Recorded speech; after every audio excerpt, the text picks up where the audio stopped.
Hi, everyone. How are you? I hope you're doing well. Welcome to this webinar. My name is Carl. I'm a teacher trainer here at the TEFL org. We are an organization where you can do TEFL courses, teaching English as a foreign language course, and then you get to go and teach around the world, or you get to teach in your own country, or you get to teach online. We are a TEFL course provider. Thank you very much for joining this webinar. I host these webinars on a Friday afternoon here in Northern Ireland. Please do let me know where you are around the world, though. I can see Anne said hello. She's in Munich in Germany. Hello. Sarah's in Portugal. Please let us know where you are, wherever you are around the world. The topic of today's webinar is about traveling solo. And that's going to be, first of all, I'm going to start by doing a sort of presentation where I talk a bit about that, a bit about my experience, because a lot of my TEFL experience was from traveling solo. But if you have any question, this is a live webinar, please do put them in the comment section on YouTube or Facebook or LinkedIn. We will get to them. And the earlier you get your question in, the more likely I am to have time to answer it, because this webinar is about 45 to 50 minutes long. Hi, Katie in Wales. Where are you in Wales, Katie? I've spent a lot of time in Swansea and Cardiff in my life. Dawn's around. Hi, Karane's in Manchester. Casper's in Hungary. David's in Boston. Jeremy's in Texas. I can't keep up with everyone. Hello, hello, hello, hello, hello. Right, let's get going with this webinar. Traveling solo. So, the first thing I want to say is that it's very common to travel solo as a TEFL teacher.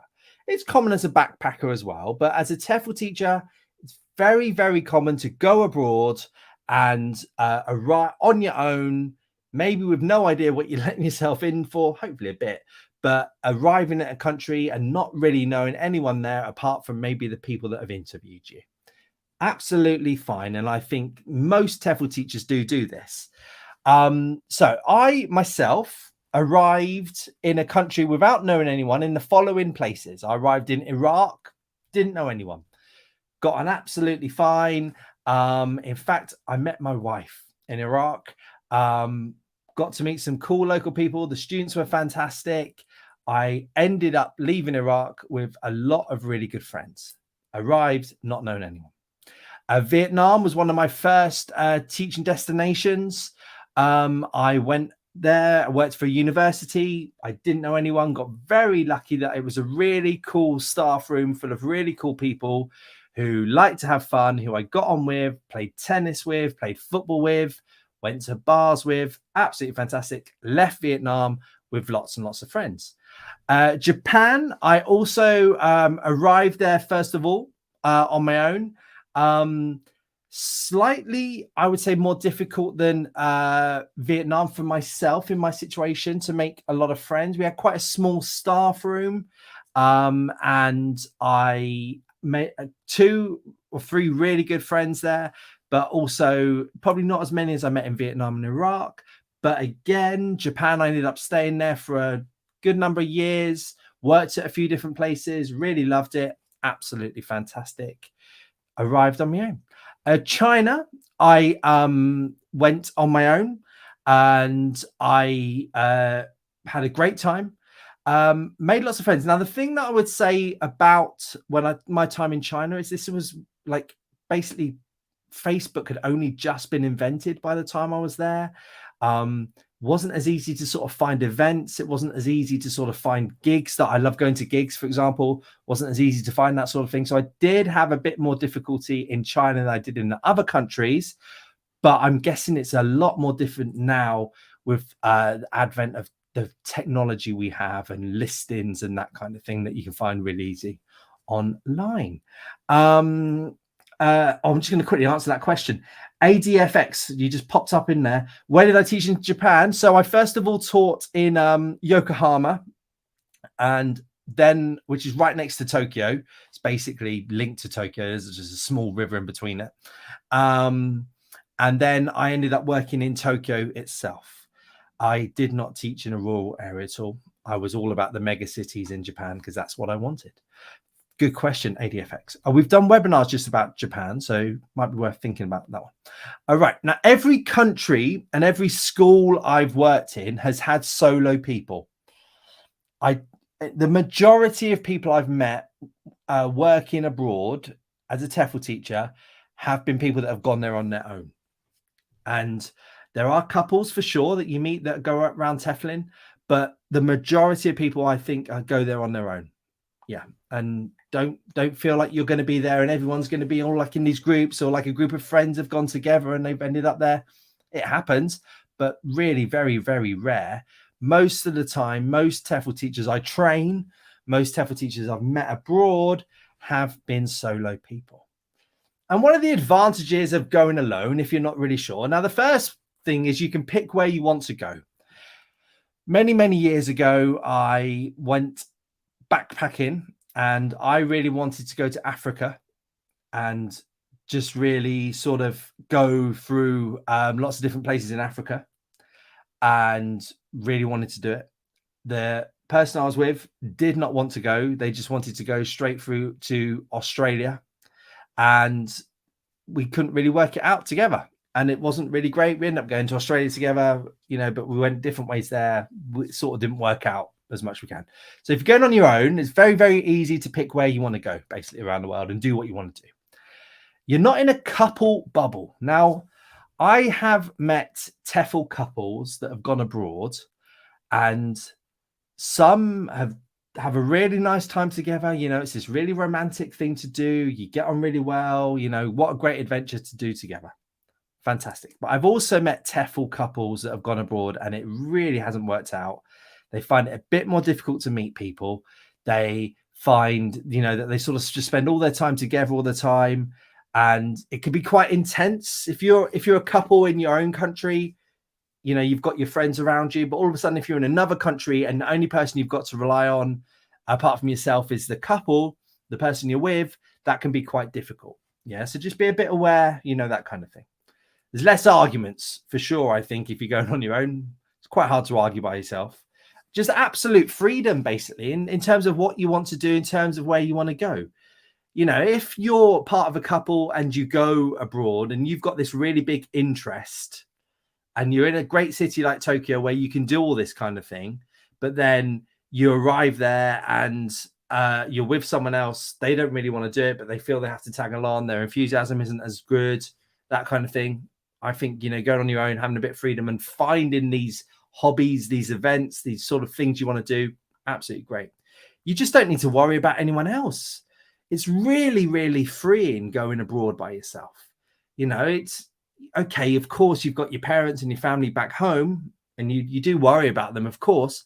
But, if they're a 6-hour or 10-hour flight away, or even a 3-hour flight away, it can be quite different, So you just sort of, all you really sort of care about is yourself there. Right. The first part of sort of talking about what's going to happen to you when you go abroad. And a lot of what I'm about to say is sort of talking about for people that are going to go outside Europe generally. So people that are going to fly to Asia and work there, or South America or Central America, something like that.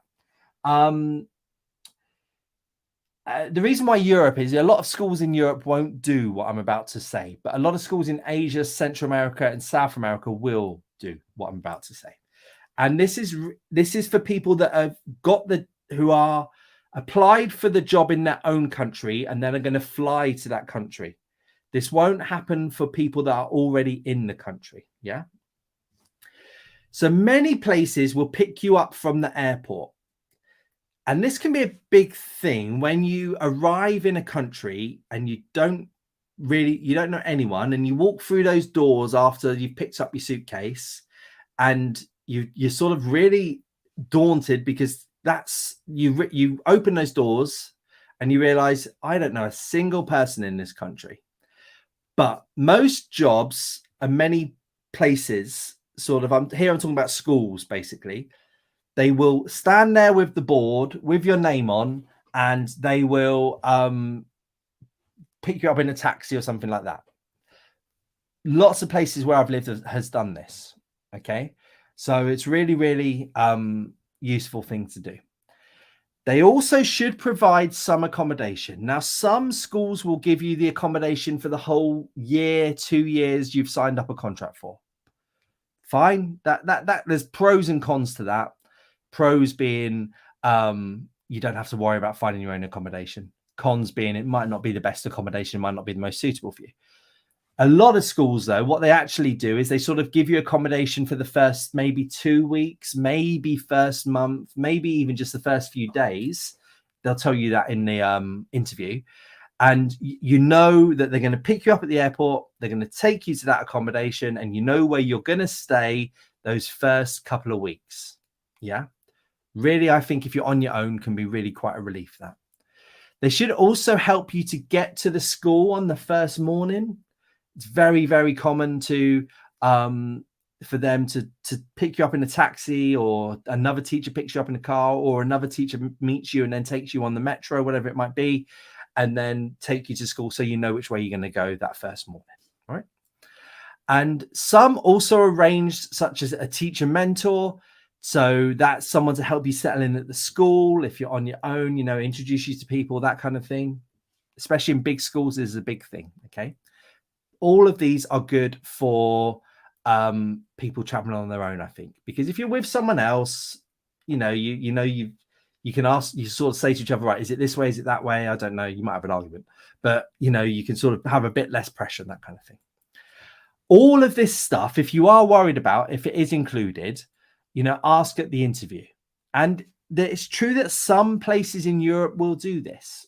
Fantastic. Absolutely great. But I believe the majority in Europe don't actually do this. Some do, but the majority don't. And if you want these things, or if you think that these would really help you to take the job, or really, really help you to settle in, ask at the interview if there's anything that they can do to help. And they might say, no, do you know what? We don't feel like you need to. Okay, fine. Then it's up to you whether you take that job. But they might say, do you know what? Yeah, actually, we can do this. We can do that for you for your first few days. Really, really happy days. Now, starting in a new city, new country. Now, I haven't put country there. I've put city, because if, for example, you go to China, rural China is very, very different from, big Shanghai or Beijing or Shenzhen, something like that. Okay. Same with sort of Tokyo, that kind of thing. Starting in a new city or a new place can be very daunting. I think it's okay to think, do you know what? I'm a bit scared of going to this place on my own. I think that's absolutely fine. I think most people do sort of get that in their heads, and don't worry about that. Don't feel like you're alone like that. Research is the key. Doing lots of research can really, really help you to find that information about where you're going. Yeah. You will not be the first TEFL teacher to go to that city. There will have been TEFL teachers going to that city, probably that school, maybe not, but probably that school. If it's a new school, maybe not, but you're probably not going to be the first one. There's probably going to be some posts on it somewhere on Facebook or Reddit or Instagram or something like that where people talk about it. Facebook groups, Reddit groups are fantastic to find out knowledge about cities around the world. Yeah. There are groups about, for example, Italians living in Belfast. If you're an Italian and you want to come to Belfast, there's a group for you. There'll be groups for Americans living in Hong Kong, for example. There will be groups out there. Same with Reddit, same with Facebook. The other option is, if you want to find out information, do not be afraid to ask the school. So you've gone through the interview, you've got through all the TEFL interview, they've offered you the job, happy days, you're not sure whether you're going to get to it, or you want to find out in the interview, then definitely ask the school. And if the school doesn't help you with this, I would be a little bit worried about whether it's the place for you. Sure, if you've got lots of experience, if you're really, really confident, it might be perfectly fine. But if you're not confident and they're not offering you the answers in good enough detail that you want, I'd be a little bit worried whether that is the place for you. What you want to be asking for is about accommodation. You want to ask where the best areas to live are. You want to ask how much it's going to cost, what sort of apartment, what sort of house you're going to get, that kind of thing. I think it's also worth looking, especially I think the research on Facebook and Reddit for this is good. It's like your hobbies or your lifestyle. I love going to gigs. I love looking at the events of, like when people do events on Facebook, do a little search, live music here, see what sort of things available. I'm sure if you're into drama or if you're into acting, that kind of thing, I'm sure there's loads of events for that. Literary reading, whatever it might be, lectures, whatever it might be, type that into Reddit, type that into Facebook, type it into Google. I think you will definitely find things to help you. Yeah. And things that you didn't realize were going on there. The other thing that I think is worth researching for or asking is about transport, because that can be quite scary if you're going on your own. Where what it's like to go on transport. Do I need to get taxis everywhere? What's the best way to travel around? What's the best way even to go long distance from one city to another on a holiday? That kind of thing. Perfectly fine to ask the school or have a search. These ones, I think are probably best looked at online. This one I think is a perfectly fine one to ask the school that you're going to.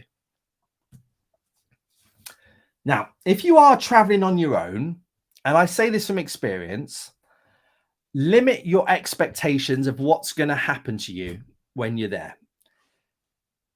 I built up Japan in my mind to be this fantastic, amazing place. And it is, but I thought I'd have all these Japanese friends and we'd be going off to all these mad nightclubs and it would be really, really cool. Didn't really happen. I'll be honest with you.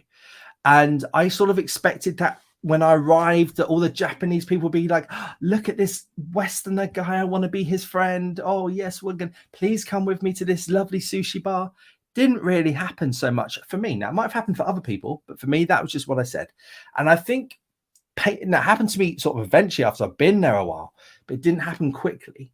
And I think patience is the key. Don't expect to quickly make lots of friends. Now, you might be lucky. You might be dropped into a school and there'll be loads of other people around, loads of solo travelers. They're really, really friendly. They want to take you out. You might have a group of really cool students that are looking for this kind of thing. And, they're adults and they take you out and it's all brilliant and you make lots of friends and they've got the same hobbies as you, but don't expect it to make it to happen quickly. All right. And most people start work at the start of terms.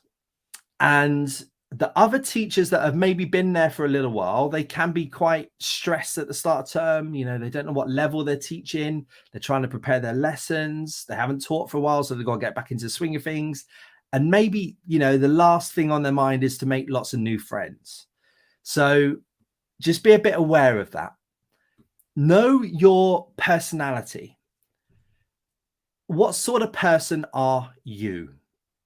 Because when you arrive in another country, your personality is probably also going to be similar. And now it can be, of course, the making of you to arrive somewhere and be different. But what sort of person actually are you? All the countries that I've been to around the world, I have found it hard and found it tough to make local friends. So what I'm talking about by local is Japanese people in Japan.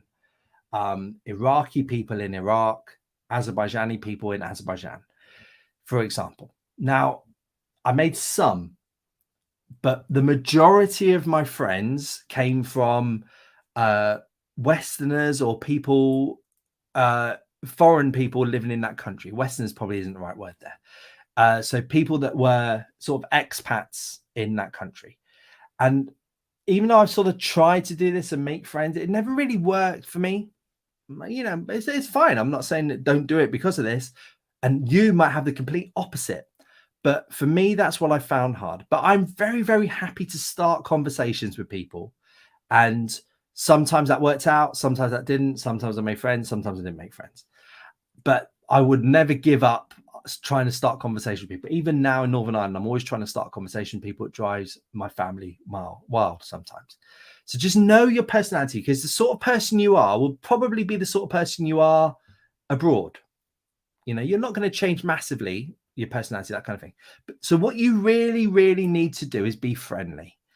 I've managed schools and I've worked in many schools where people have arrived and they have not been friendly and they've sort of left after a term or left after 2 terms because they sort of expected everything to come to them. Sorry, I just knocked my microphone. You have to make an effort, and that starts with being friendly. So just be very aware of yourself and the sort of person you are.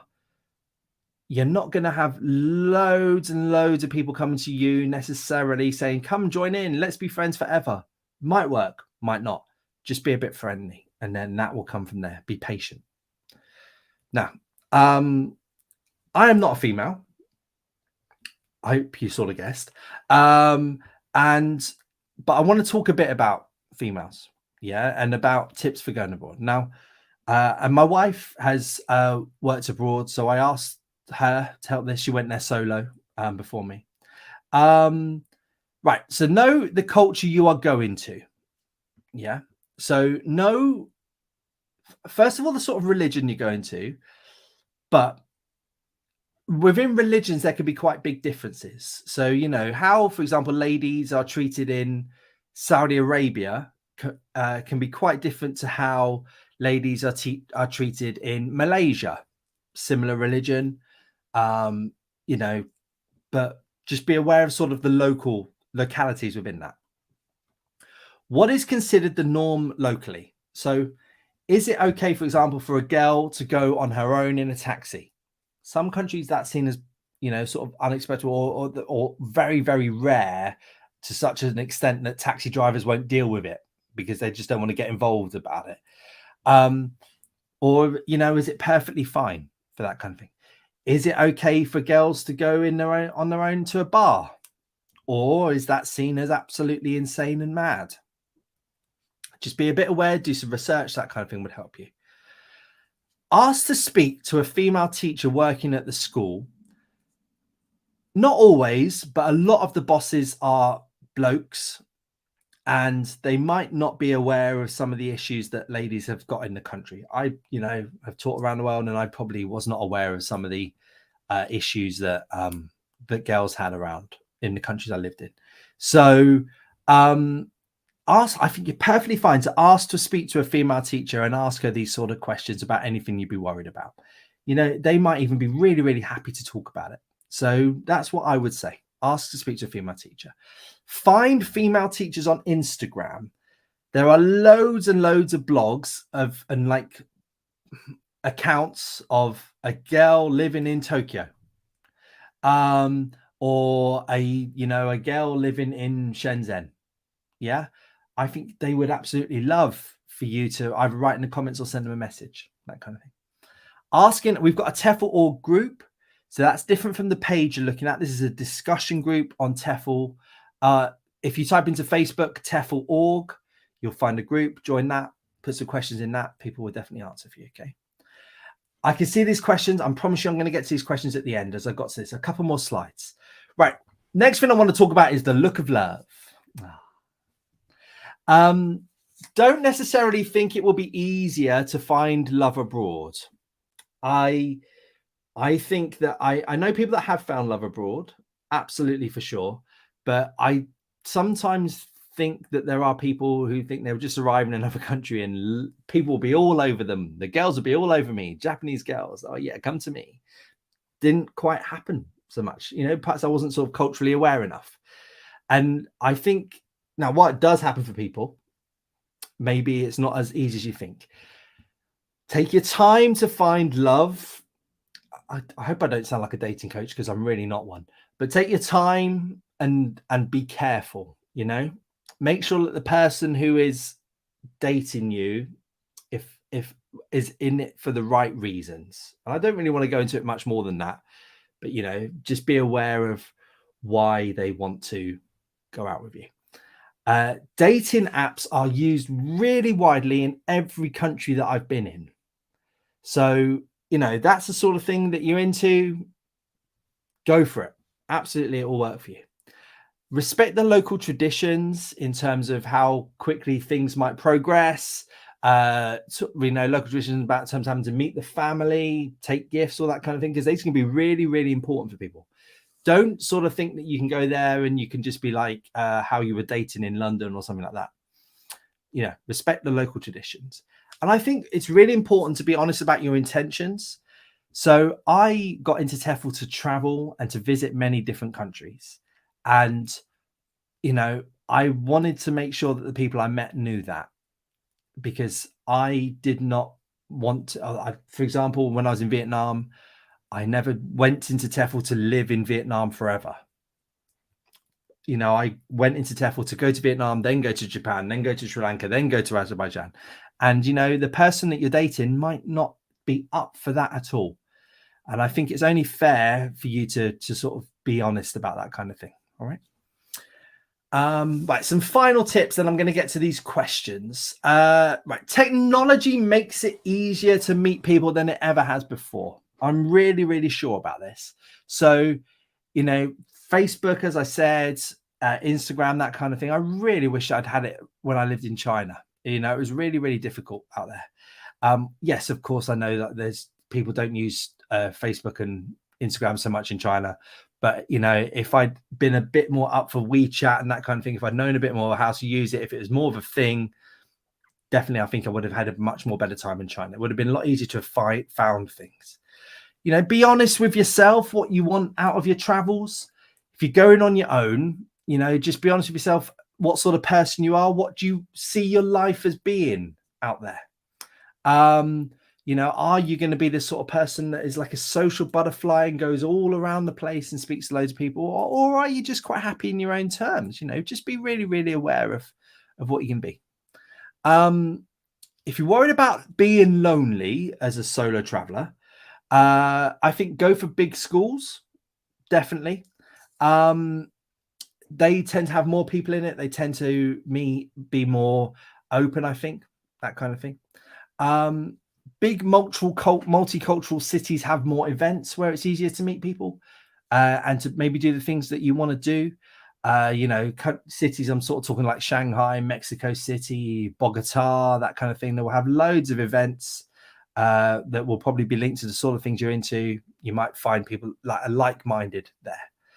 But the language barrier can be an issue in some of these. So just be aware of, is it going to be in English, the event, or is it going to be in the local language? That kind of thing.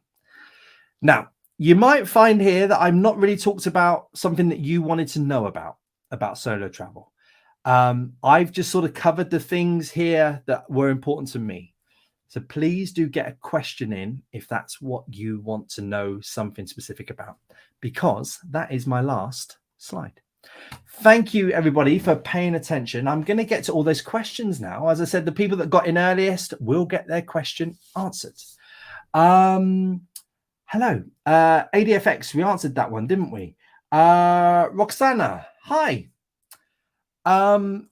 Your question is how to deal with the language barrier in location where English and native tongue is not widely in use. Right, Roxana. I arrived in Vietnam, didn't know a word of Vietnamese. I left Vietnam basically not knowing a word of Vietnamese. Same in China, same in Iraq, that kind of thing. Now, what does that say? It probably says that I'm quite lazy and that I could have been. And I do know the people that have the best time within a country are the ones that can speak the language. For sure. I think that it does open a lot more barriers to you. Open a lot more doors to you. But I don't think it needs to be used. It definitely doesn't need to be used in the classroom. 100% does not need to be used in the classroom, but it can definitely help you when you're trying to settle in a place. And if you're going to be there long term, if that is important to you, then I think that's definitely something you need to start learning. But learning it before you go, that kind of thing, no, I don't think it's needed.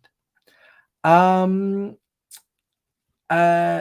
you very much, Roxana. Good luck with that. Dawn, hi. What are career prospects for non-native speakers have in TEFL? Right, interesting one. We get asked this a lot. We have done webinars about this specific topic, Dawn, where I talk for an hour about this. Okay, so go back and look. Where are you on YouTube? Yep, go back on this YouTube page, do a little search for non-native speakers, and I can go into a lot more detail. Right, basically, the crux of it, the quick answer, the quick 1 minute answer is different countries have different rules over what a native or a non-native speaker is. And some of that comes down to what passport you hold. So some countries will only accept people on a passport from a native speaking English country. But that doesn't necessarily mean that the person they've recruited's first language is English. It just means they have a British or an Australian, for example, American, Irish, a New Zealand passport, for example. Okay, so that's the first thing. Second thing is, what is a native? How do you define a native speaker or a non-native speaker? Is it someone whose first language was English? They grew up learning English? Well, I know many people whose first language is English who can't write or read or speak very well in English.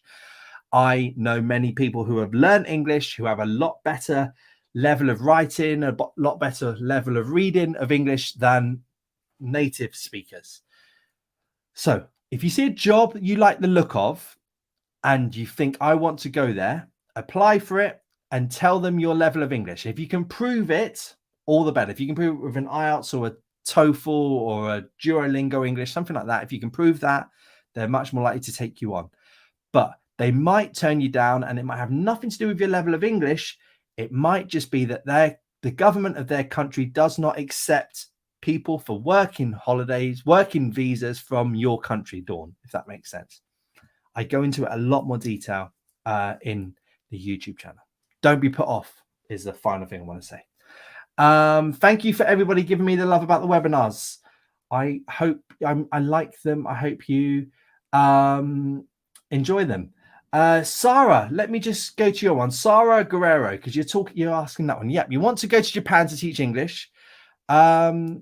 Right, what should you look for? I think, right, first of all, look for a school that sounds like the sort of thing you want to teach.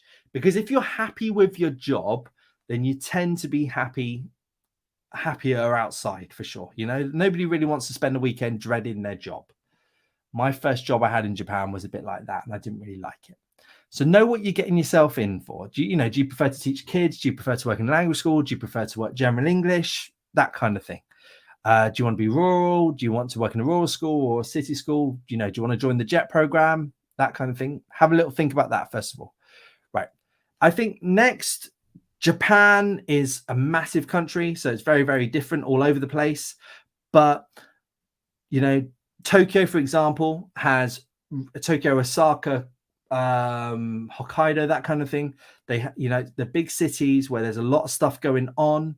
I'm pretty sure you'd find pubs or bars, if that's your thing, where you can meet local people who are from Japan or are not from Japan, that kind of thing. You'll also find events that probably that sort of thing that you like. There will be groups on Facebook, all that kind of thing. So it really does sort of depend on you. What should you look for? I think should be things like how long to spend on the trains. That's the number one problem in Japan, is how long the commute time is. So I would definitely sort of work out where the school is and where you can afford to live. Yeah, if that makes sense. Please ask me a question if that didn't make sense, Sarah. Hi, Steph. Great info. You're 56 and single. Is it too late to TEFL abroad? No, I don't think so. But there are upper limits on ages where you can get work visas. Okay. So it does sort of depend. I think we did a webinar about this for the more experienced generation, which I'm, not far off being in, to be honest. And it's not too late to TEFL abroad. It's a short answer. A lot easier in Europe than it is in Asia. Generally, the upper age limits in Asia are a bit lower than and Europe doesn't tend to have any. The Middle East can be an option in some places. It's not too late, but you've got to do a bit of research, and you've also got to get on it, Steph. The longer you leave it, the more difficult it would be. Now, Caitlin, this is a question that I didn't really want to cover, but you've made me. The reason why I didn't want to cover it is because I don't think one country is necessarily safer than another country,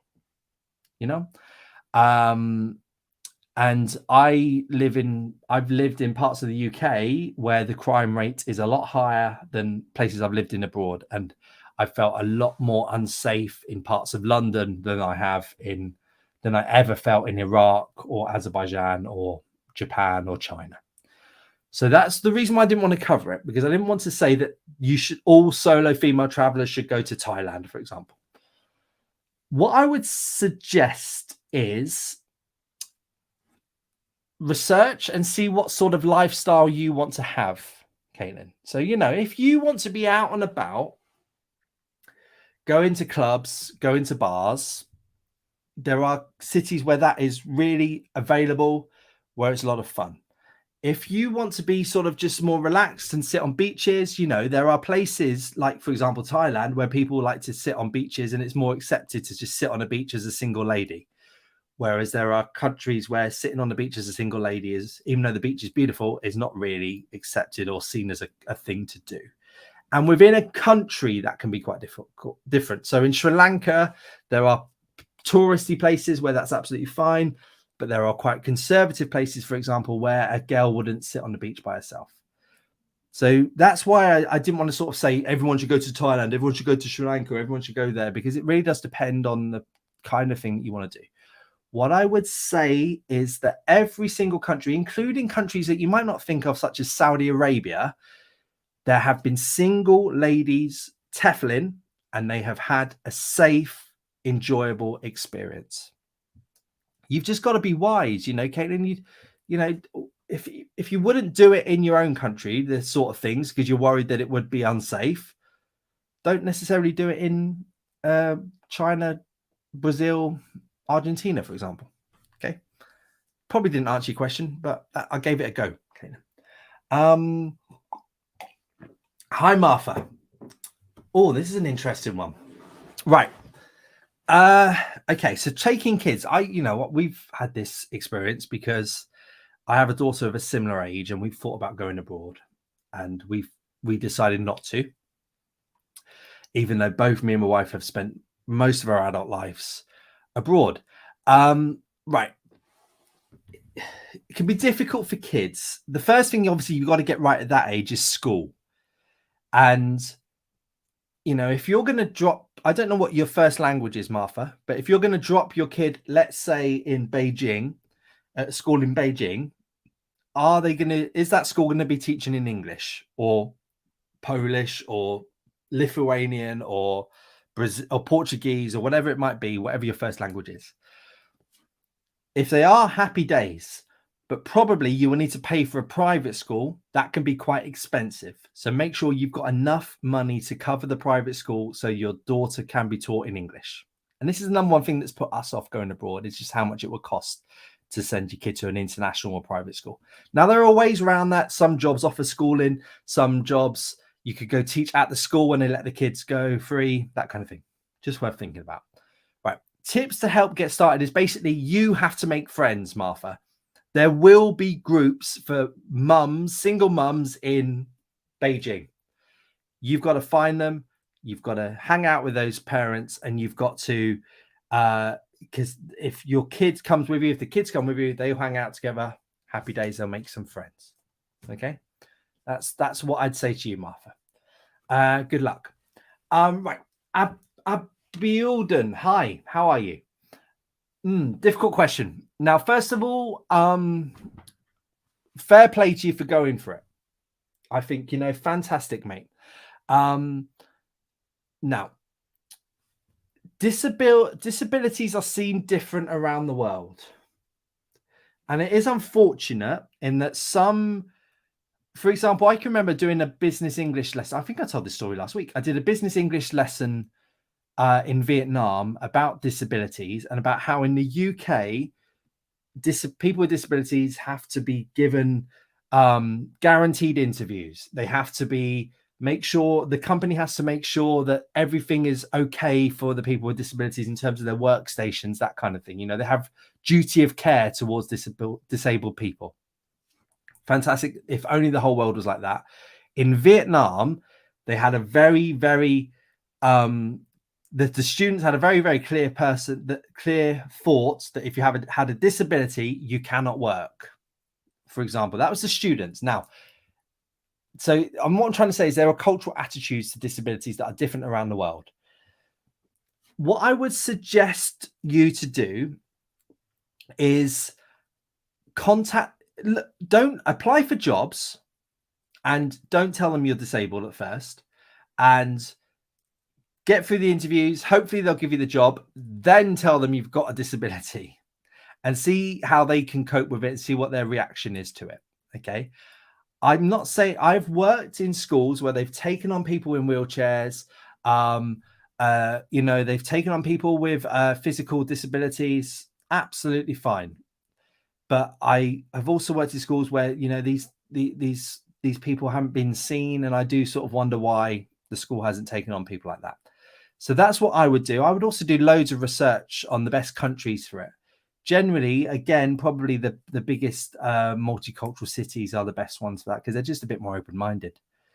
So there's work there, but I don't want to say it's going to be super easy for you. Okay. Good luck though. All right. Roxana, hi. Second question. Yeah, you're back again. In terms of health and safety, how to make sure you're secured abroad. Right. So firstly, you've got to make sure that you've got the insurance correct. So you need to find out at the job interview what will happen if you're sick, who's going to pay for it, who is going to, do you have to pay for out your own wages? Is it covered by insurance? Is there no such thing as insurance? Is there a national healthcare system? That kind of thing. You need to work out all that.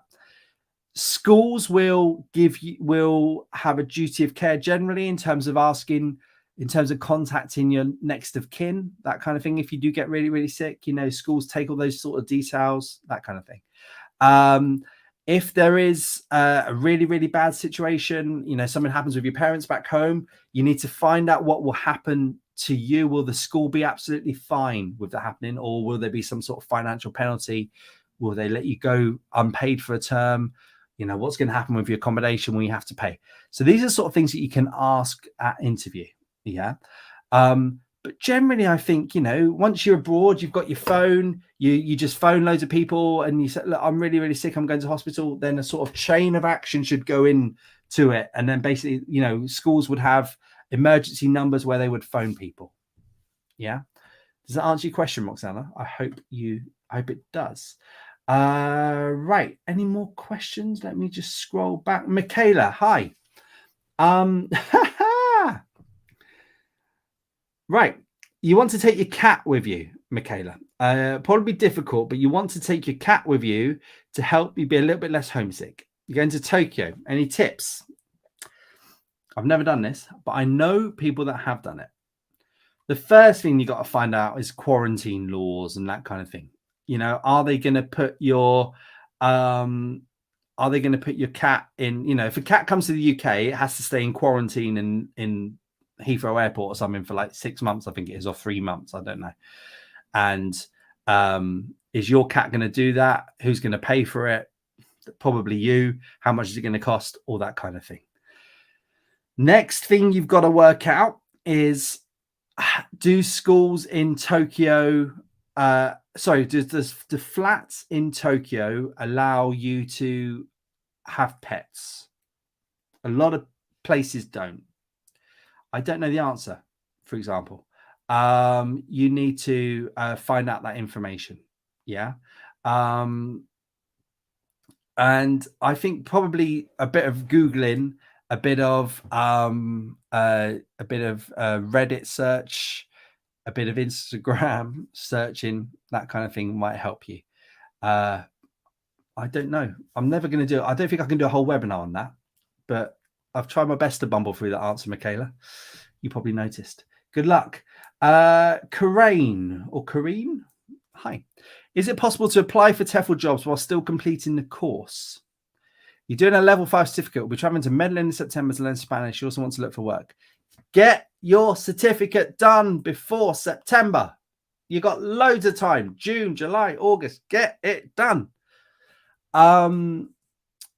Schools tend to not take people on if they do not have the certificate.